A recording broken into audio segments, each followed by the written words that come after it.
So today I'm doing a basic tutorial on Software Inc. Hope you enjoy.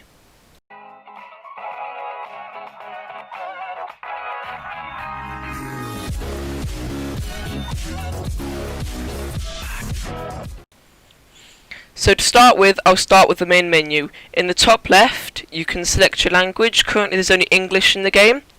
The button next to that you don't need to worry about unless you make a mod, which I'll cover in a different video.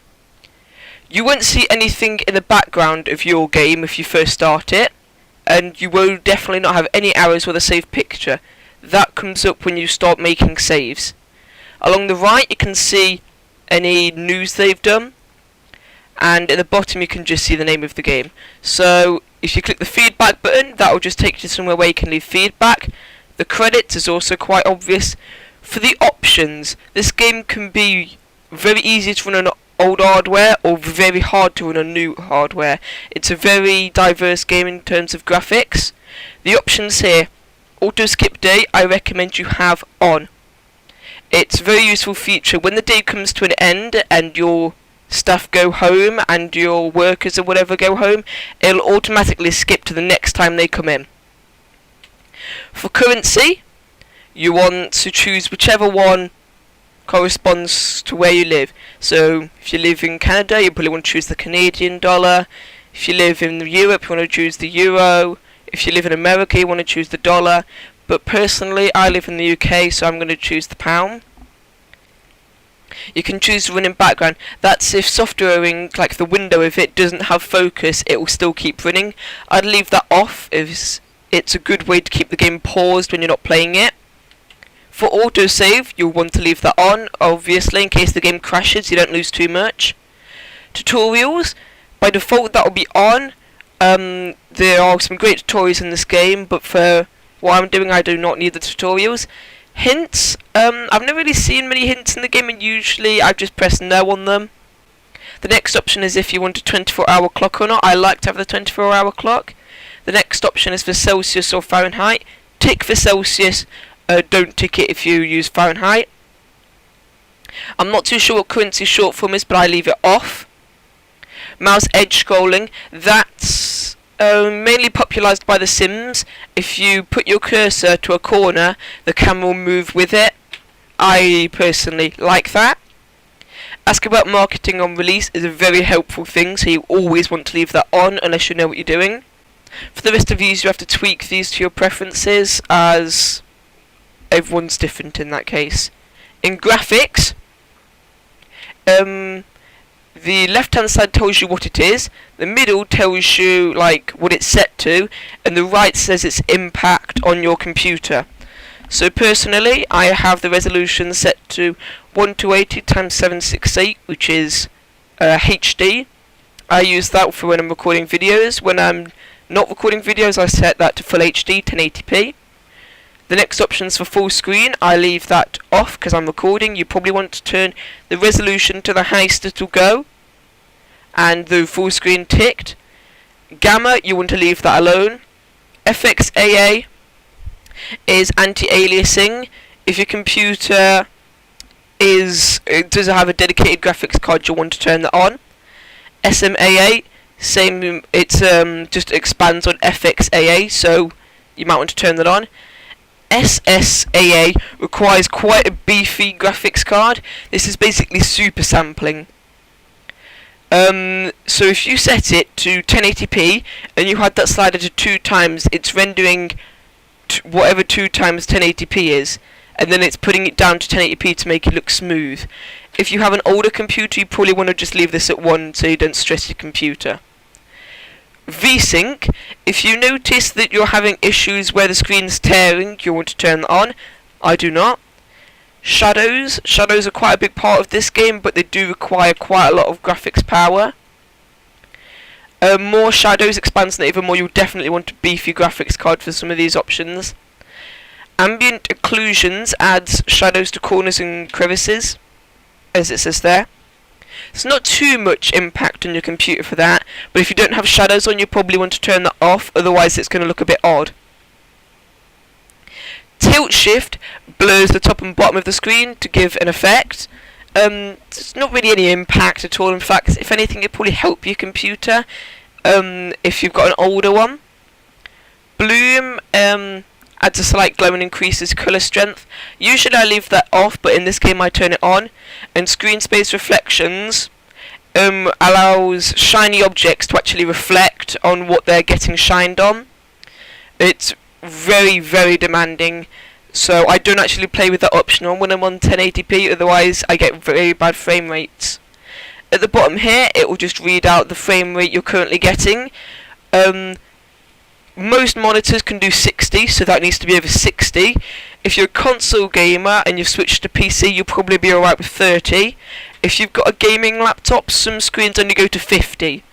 So you'll probably want to check your documentation and whatever for that, but a good call is to have it always above 60. If it's stuck at 60, stuck at 50, that's because you've got VSync turned on. If you want higher than that, you'll have to turn VSync off. If you click audio, this is just your audio options. I recommend changing it in the Windows mixer, but you can change it here. Keys, leave it to the default for this tutorial and my set of tutorials. When you start to get more into the game, you'll probably want to change it, but there are a few good changes I recommend here. For a start, you probably want to change all these to be, so the normal game speed 1, faster game speed 2, fastest game speed 3, and skip day to be 4. That's important because it won't be set to 4 by normal. So after you've changed that, that's the only option you'll want to change here.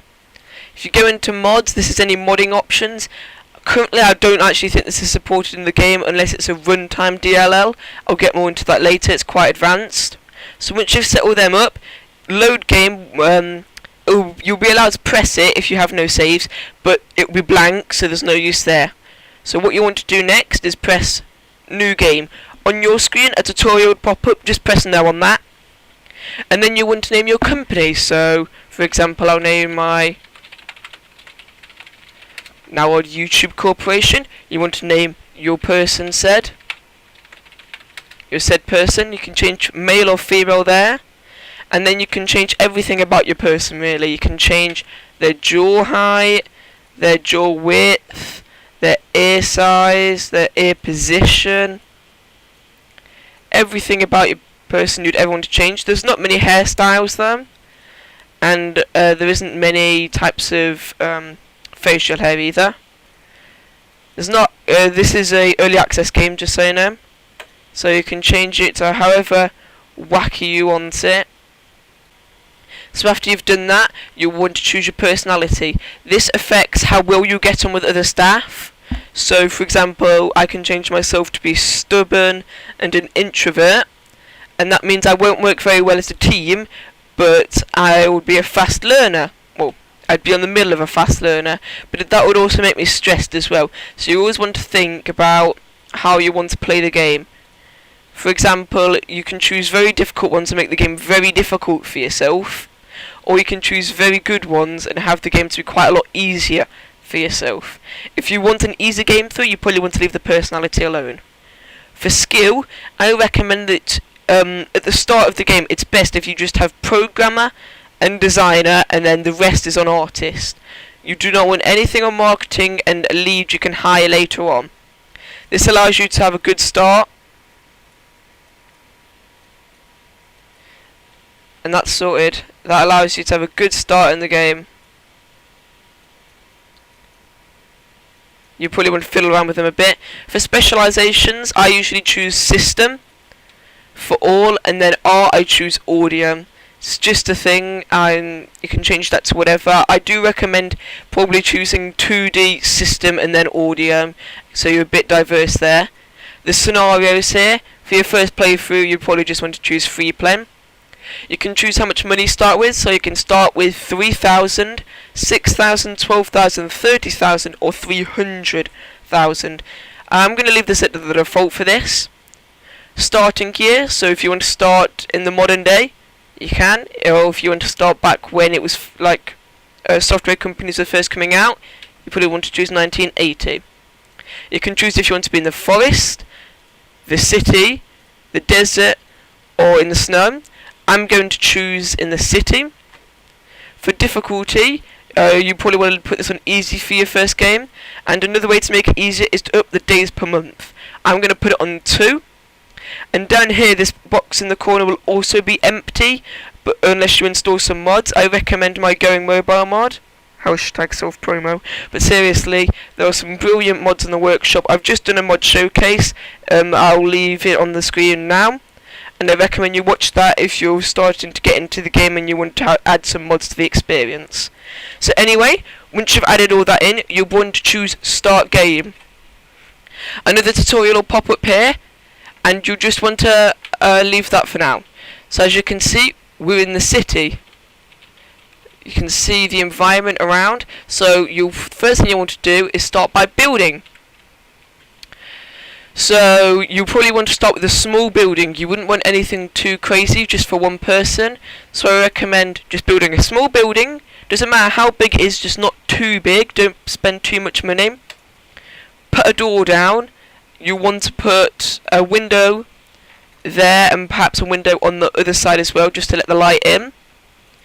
When you go to furnish, you want to choose probably a cheap table, because you do not want to be spending too much on things that don't matter a lot.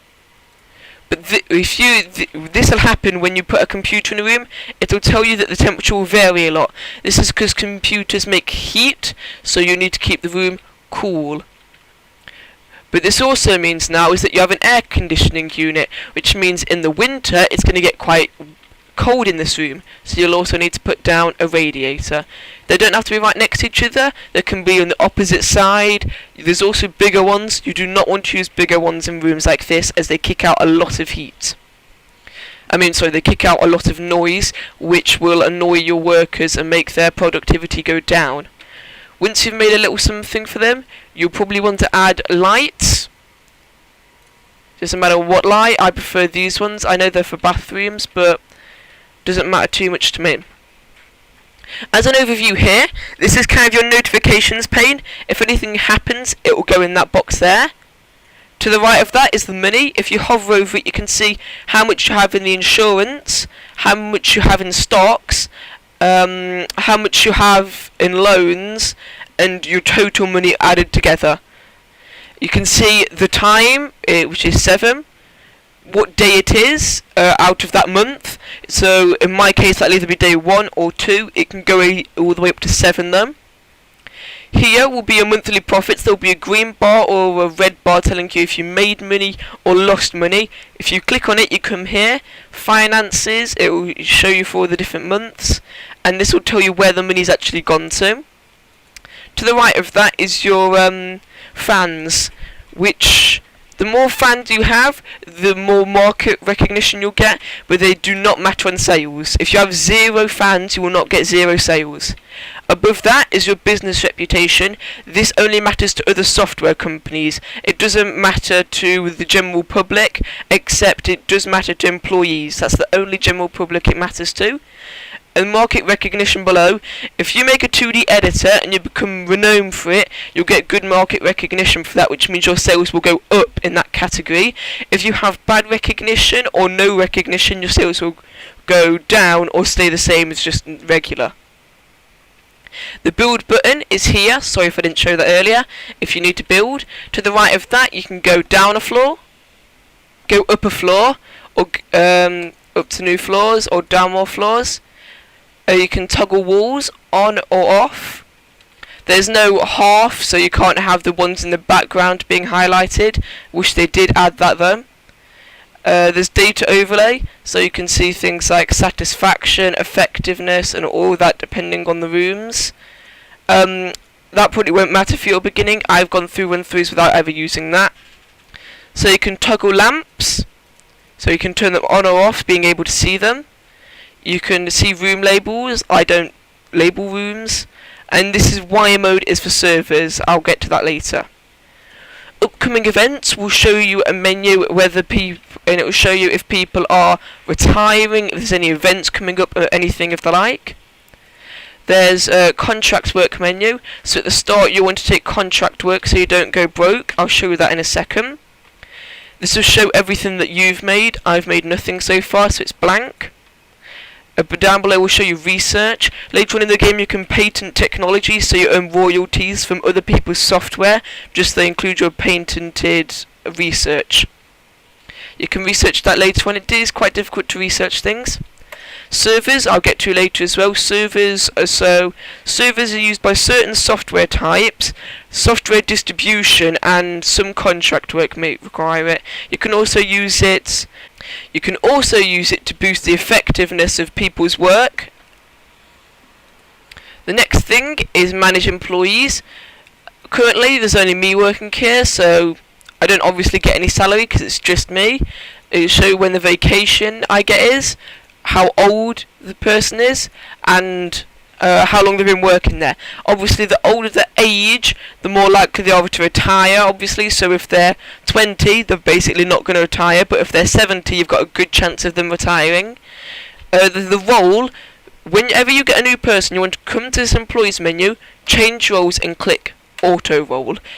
Except when you're first starting the game. You do that when you have a person, a separate designer, a separate coder, a separate artist, and a separate marketer.